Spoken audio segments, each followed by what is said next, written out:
ಚಕಮಕಿಯಲ್ಲಿ ವೀರ ಮರಣವನ್ನಪ್ಪಿದ ವಾಯುಪಡೆ ಯೋಧ ಶ್ರೀಕಾಂತ್ ಅಂತ್ಯ ಸಂಸ್ಕಾರ ನೆರವೇರಿತು.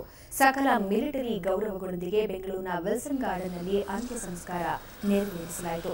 ಬೆಳಗ್ಗೆ ಯೋಧನ ಪಾರ್ಥಿವ ಶರೀರವನ್ನು ಅಂತಿಮ ದರ್ಶನಕ್ಕೆ ಇಡಲಾಗಿತ್ತು.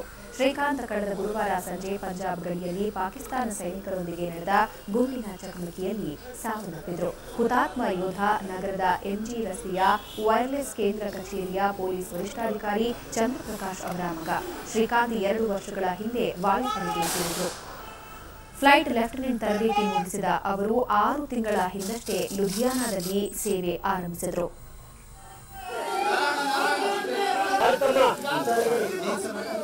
ಆಯ್ತು